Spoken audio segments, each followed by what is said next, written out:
everyone, and welcome to another page in what I'm now calling my experimental journal. This is the journal I've put aside to play, and today I'm going to be trying out some dripping skills.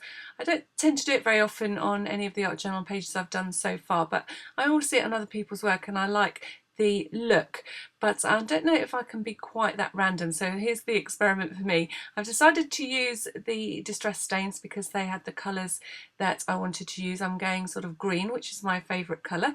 I've got some water on standby to help the dripping more, and you can see so far the two experimental pages that I have done are completely different, and that's the nice thing. I don't really know where I'm going with it, only that I hope to include some dripping on the page. So as usual, I take a little look at the book to see if I need to remove or can remove any of the pages.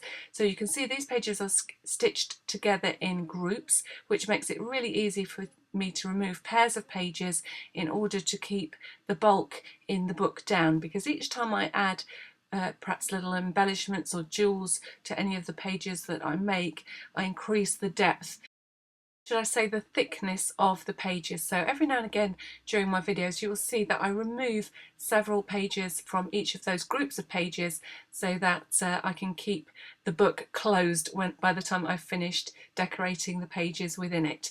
So the other thing that I do, because these pages in this book are fairly thin, I glue some of them together to form a slightly thicker page on the pages that I'm working on. So I'm going to set to and do that first. So I had a little bit of trouble opening my Mod Podge, so my first tip to you is any sort of glues and mediums, try to keep the area where you're going to close the lid free from the product, otherwise you'll end up gluing your jar shut, which is exactly what I did. So I had to go and find a strong man to undo it for me. And now I'm just going to use this glue in order to sandwich two of the pages together on each side of my double page spread. So I'm using Mod Podge, but you could equally use any other medium or glue in order to do this. But just make sure that you get a lovely flat finish as you add those two pages together. So I'm trying to keep them from wrinkling, and obviously I'm going to dry them before I begin. Now, another reason for gluing the pages together, as well as making them a little bit more substantial, is to stop any mediums that you're putting on to a particular page to leak through to the pages beneath. There is another way that I'm going to help stop that, but it's really important on this page in particular because I intend to do something with a medium that is very, very liquid, and I really don't want that to seep through and spoil any other work that I've got in my art journal. Now I'm thinking about just a little bit of an area on where to gather together the interest on this page. So I'm just drawing a little, I don't know whether to call it a little mountain or a little cone shape across the two-page spread, and that will just focus my attention on one particular area as I build the design up. So I'm using a green, and it's actually an olive green archival ink, to start adding some layers of texture to this spread. So I'm using a rubber dance stamp, as it happens. It's a diamond or harlequin background stamp. I really have found this one useful. I've used it a lot in lots of different pieces of work. So I'm making sure that archival ink is dry, and the reason I've used archival ink is because now I'm going to knock the whole thing back by adding a layer of gesso. So I've added some water to my gesso to create a wash, and you can see that this doesn't cover up the stamping that I've just done, and it also allows some of that text to peek through. So I've added some texture, but then I have blended them out a little bit by using the gesso wash. Now the gesso does two things. One, it does knock back the design that I've got on the page so far, but it also acts as a barrier. So as well as gluing the two pages together, I've added extra safety by adding the layer of gesso to my pages.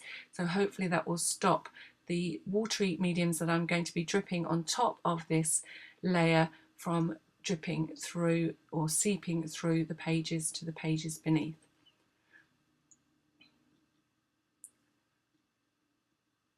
And I just want to add some shading at this point, again to emphasize that area where I'm hoping to work and get some more interest onto the page.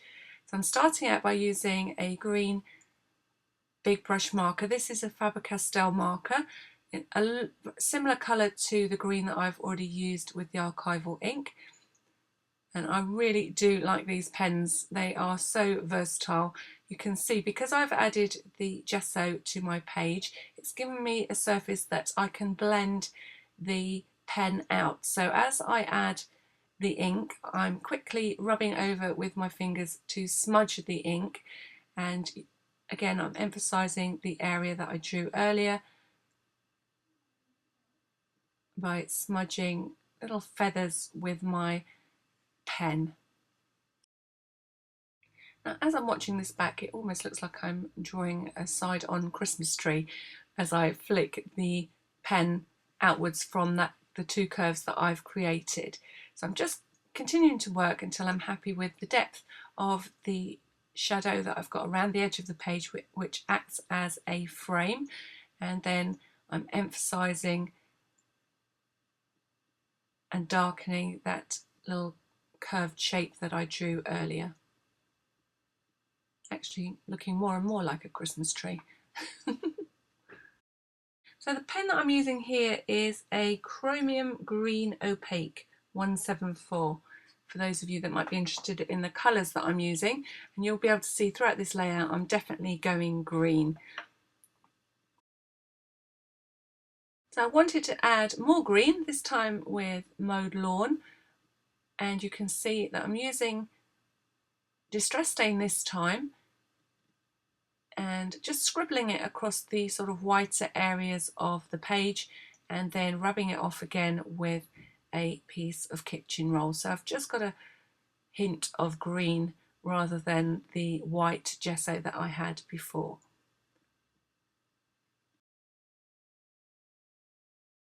Now I want to add some texture. I've got this Harlequin stencil, which is by Tim Holtz, and I've got some light paste, which is an art basic from the Finnabar range.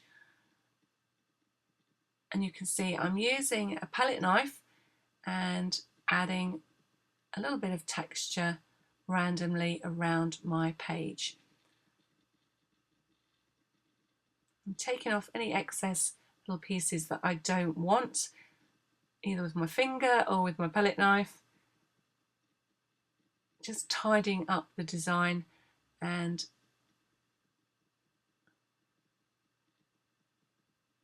the thing that I like about this texture when I finished it is it was the perfect way to find somewhere for that dripping or drippage to run down my page, and it really emphasized the diamond pattern that I've created with this texture paste. It's lovely and light, this texture paste, so it really,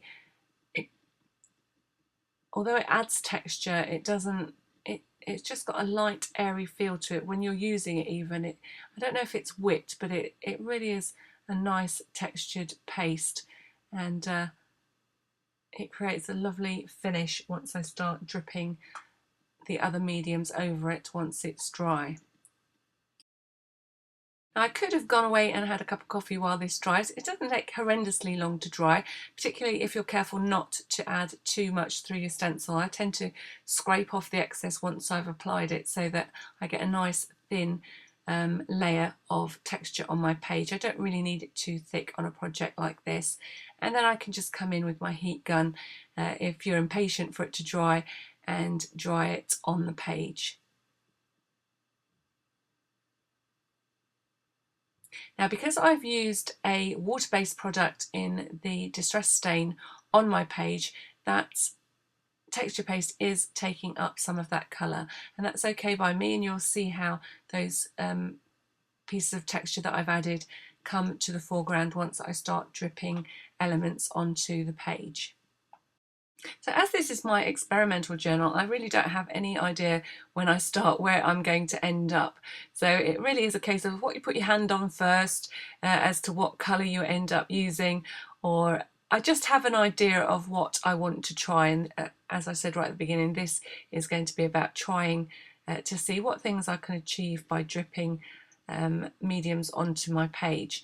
But I wanted to add areas of texture first, because I knew that the dripping that I'm going to add to the page would look more interesting if it's got other things to run over and encounter and change direction.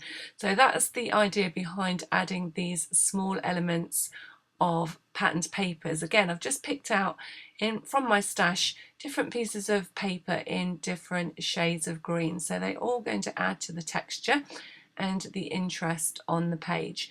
I'm keeping the pieces quite small, a little bit fiddly. You can see I'm ripping everything against my ruler rather than having a cut edge. And again, I felt that the mediums that I'm going to be dripping onto the page are quite runny and may well sink into that area of paper that I've torn, because that area is going to be a little bit more susceptible to soaking up the medium that I'm going to run down the page. You can see I'm going to add the areas of paper in and around that area of darkness that I created right at the beginning. So you can see now where I'm keeping my design in that sort of rough area that I've outlined with my Pitt pen.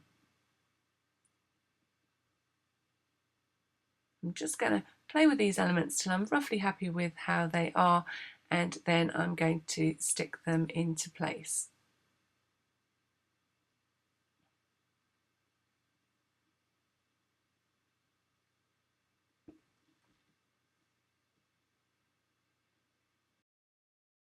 So this time I'm using a 3D matte gel, and I probably didn't need to use anything quite so heavy. I could have used a soft gel really to do this, but this is the one that I've got at the moment that's matte.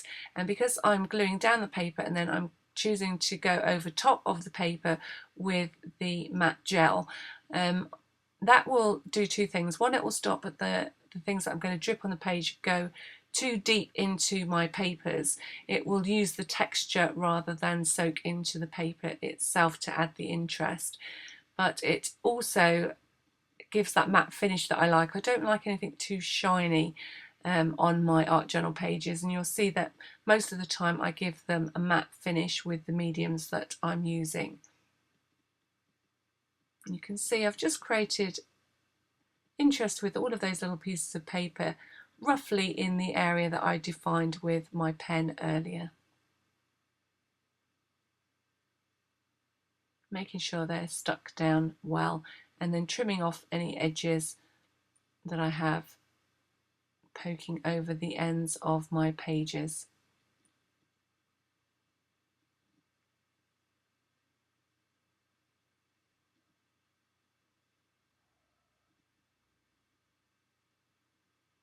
And making sure everything's nice and dry before I move on to the next step.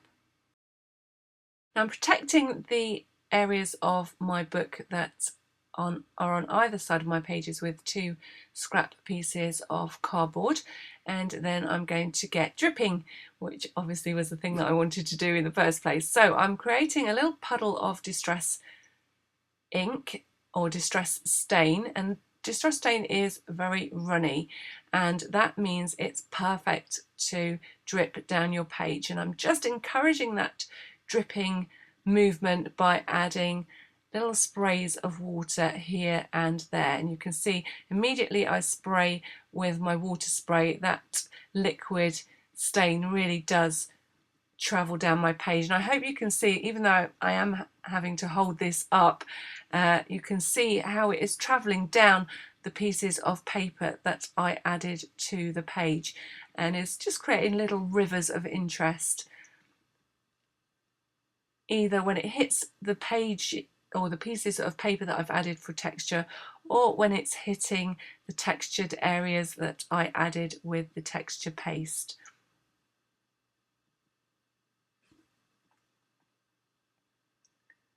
And I'm doing this in stages, and you can see that I mop up any excess that I have gathering in the bottom or in the fold of my page. So I'm using some squeezed lemonade distress stain as well, again because not so much that it's going to stay yellow, but it's just going to turn some areas more of a yellowy green. Again, adding interest with different shades of green as well. And I really like the way this has been picked up by that texture paste in particular. Now, because I've used the water spray as well, it has softened that look of drip. If I had put a thicker medium such as a paint and added the water, I think I would have had more obvious lines of drips down my page. It has served to sort of blend it in a little bit because the medium was quite runny to start with. But I am going to add a little darker area of drips by adding a touch of black soot distress stain, and this time I am going to leave the drips and not spray it quite so much with the water.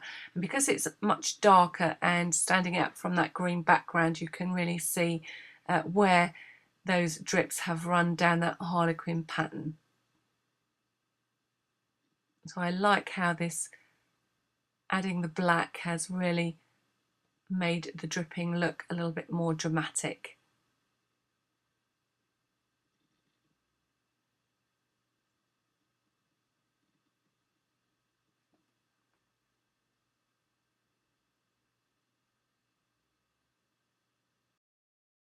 Now, it was at this point my page was quite wet and I thought I'd better give things a little bit of a dry, see how they're looking, and then decide whether I'm going to drip anything else down my page.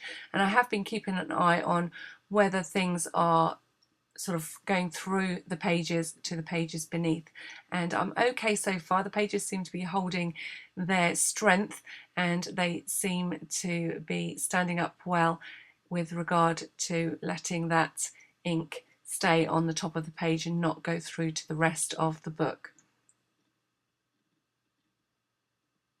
So I'm coming back in the opposite direction with the black, again just to add a bit more interest on the other side of my page. So don't be afraid to turn things around when you're creating drips. Drip from different directions, angle your book in different directions, and you'll get different effects and different patterns created by that medium running down your page.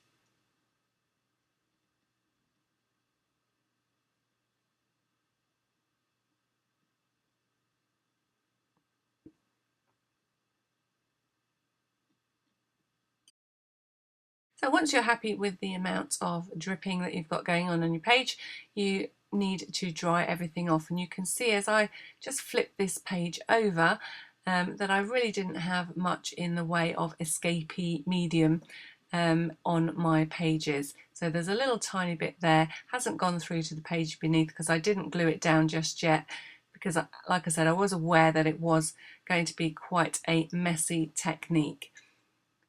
So now everything's nice and dry, I'm going to have a little study and decide what to add next. And I think it needs a little bit of white in the mix. I'm going to try dry brushing some gesso over the texture that I created with that harlequin mask.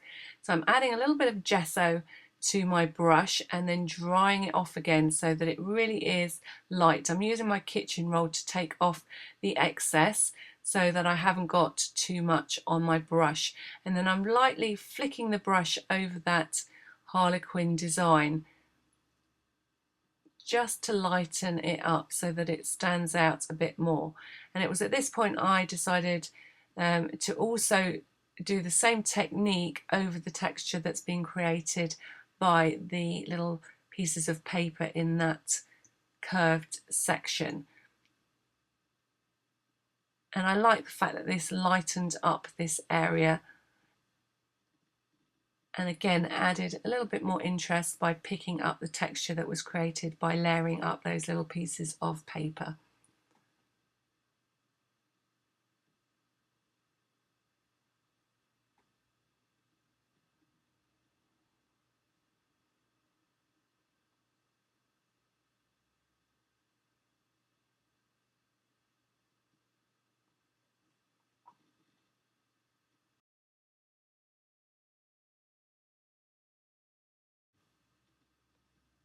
I'm coming back in now with my green Pitt pen in order just to emphasize those edges of my page again. I always like to have a bit of a frame going on around my art journal pages, whether they be experimental or not. It just draws the eye into all the interest that you're creating on your page. So again, I'm just going around with now my black pen, and this time I'm just keeping that edge a little bit finer and blending that out to create a little bit of a frame.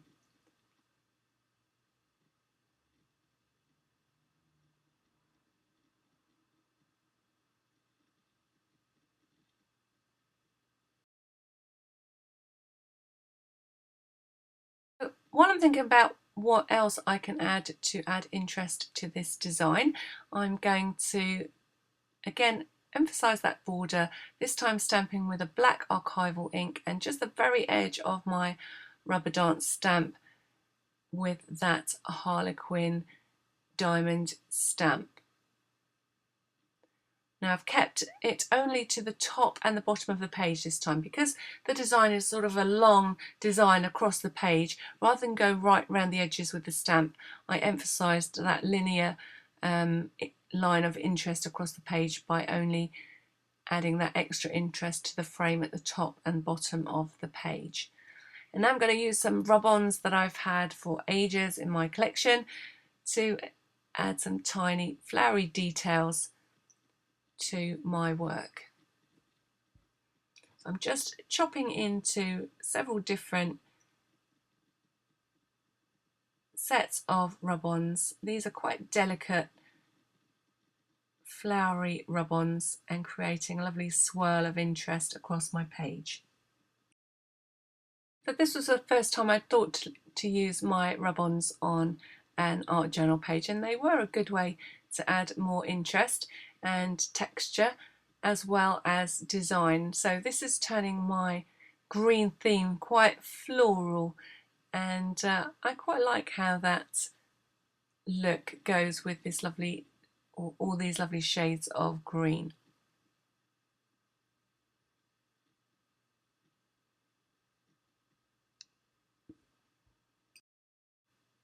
So although I've added most of the detail across that panel that I created right at the beginning, I'm also going to add some little areas of interest elsewhere on the page. And I've found some gorgeous swirly rub-ons which I can do that with.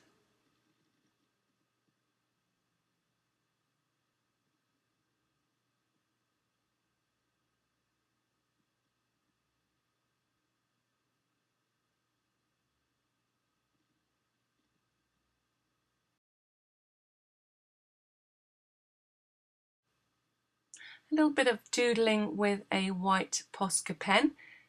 So just randomly colouring in the opposite diamonds on my diamond stamp. And again, keeping that detail to the top and the bottom of the page.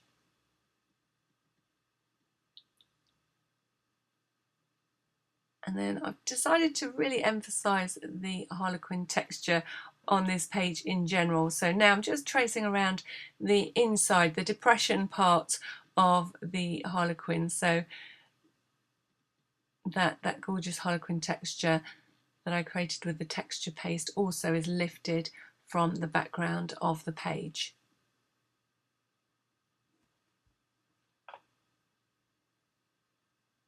Adding a little detail to those flowers again with some white doodling.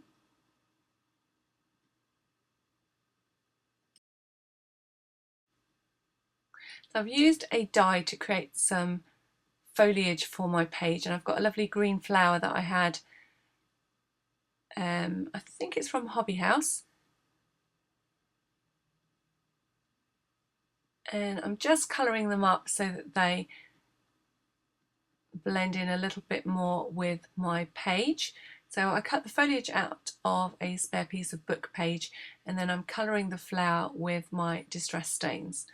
So I add a little bit of water and it does the trick of blending the two colours together. Now I haven't been particularly careful with my flower and I've saturated a bit, so I've lost one of my petals, but not to worry, I'll be able to glue that back on. So it's not because the flower was delicate, it's because I've soaked it with distress stain, which I am endeavouring to dry out now before I add it to my page. See here, it was a little bit too bright, so I'm going to dull that down with some black. I'm going to be careful not to kill the colour completely, but just to dab on some of the black. Again, I'm encouraging it to wick across the flower using some water and then going back to the drawing board and drying things off again, not forgetting that spare petal, which I will stick on when I eventually put it back on my page.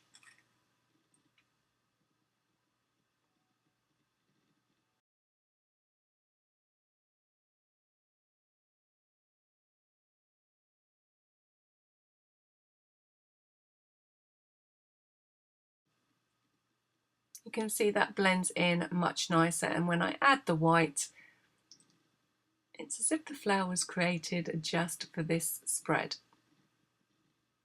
So it adds texture without standing out too much. Just a little bit of interest. It's sort of where all of that design is emanating from.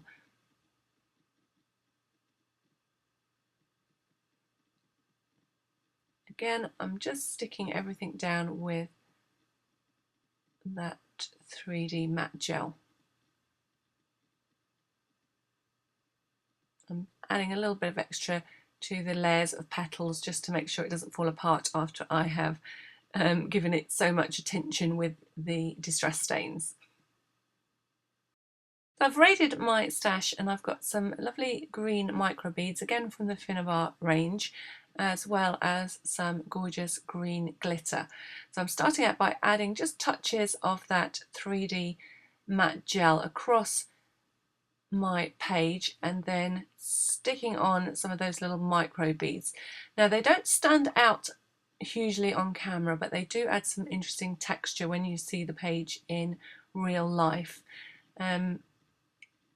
If I were to do it again, I'd probably use them on a lighter page because they're such a light green and they're made from glass. They do disappear a little bit.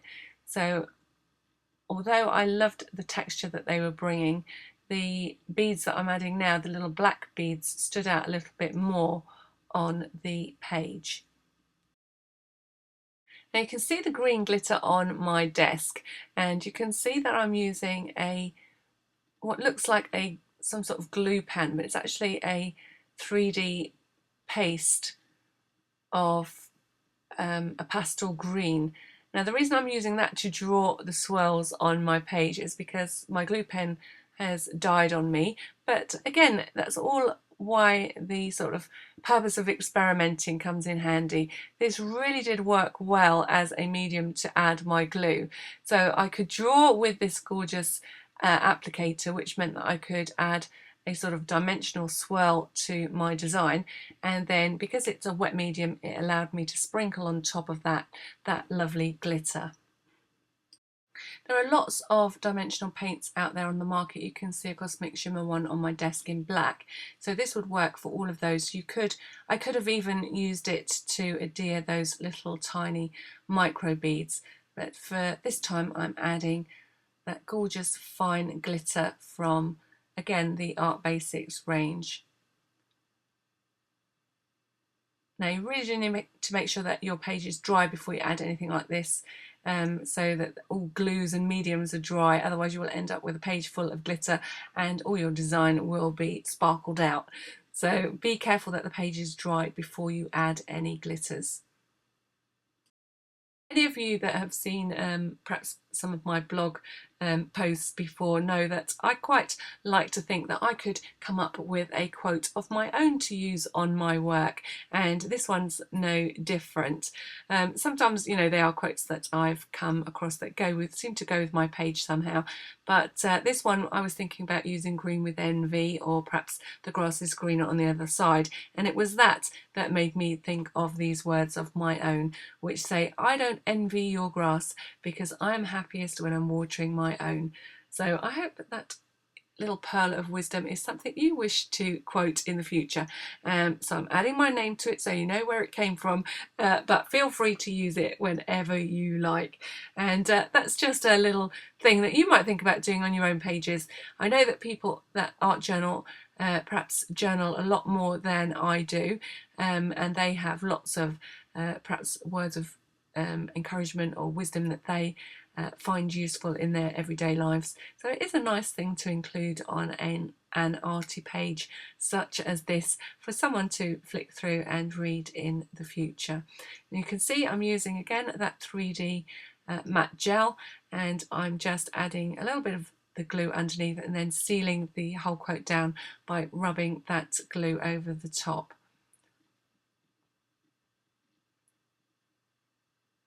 And then I'm adding the second part of the quote on the bottom of the second page.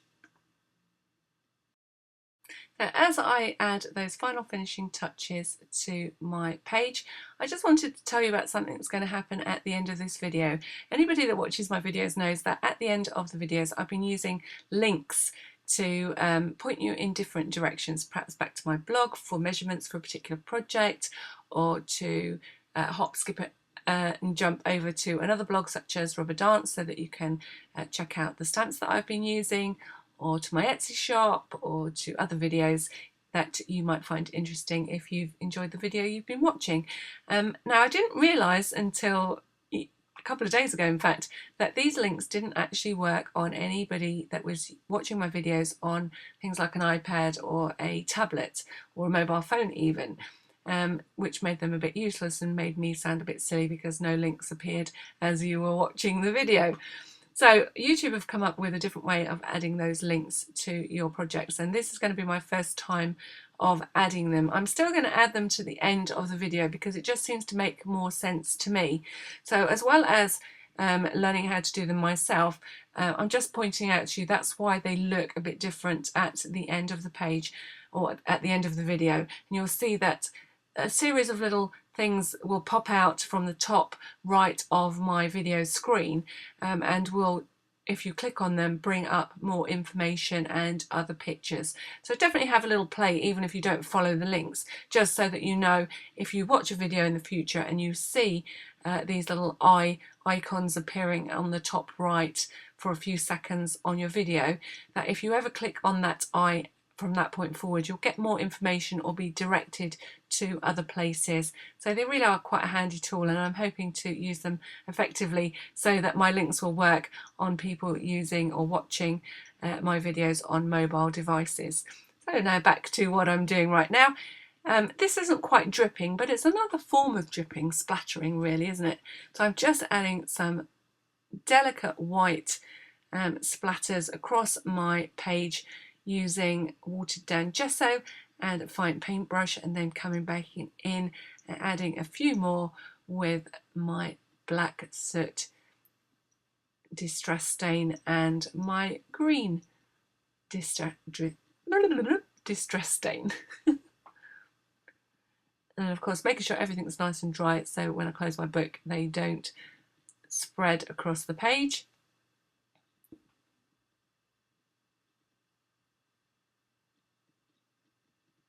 So that's the green ones done, and then a few little black ones just to finish things off. I hope you've enjoyed seeing me play in my experimental art journal, and that you've picked up a few hints and tips along the way, and that you give it a go for yourself. Experiment, play, have fun, see how mediums react in different ways of applying them. Mix and match different mediums together, and then just go where the design takes you and see what kind of page you end up with. Don't forget to add a wise few words of your own. So until next time, I hope you've enjoyed this tutorial. You may well find the odd eye appearing here and there depending on how they work. If not, they may all be at the end of this video. But you may find one that says, if you like my videos, please hit the subscribe button, the like button, the share button, and I look forward to sharing more videos with you very soon. Thank you for watching.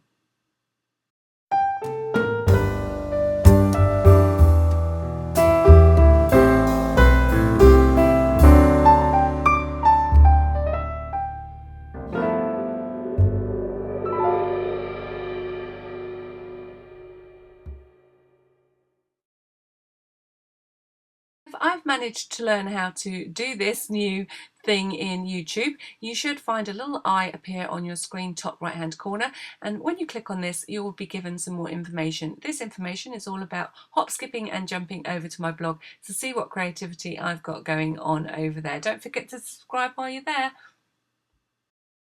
And about now, another little message should shoot out of the eye at the side of the page. I'm talking letter I, not real I. This time it will direct you to my playlist. This playlist has all of my mixed media and art journal pages, so you might find lots of things to interest you over there. And then last but not least, my final piece of information that should pop up on the list of, I think they're called cards in YouTube, will be the one that will direct you back to my Etsy shop. That is where you can buy workshops like this one, which is my tag storage project. I hope that you'll pop over there and see if there's anything you want to make along with me. All my workshops come with full video instruction as well as photographic tutorials. So there's plenty of information there to get you from A to B and make projects like this one. I look forward to crafting with you very soon. Hopefully that's worked and you can see it on your mobiles. Thank you for watching.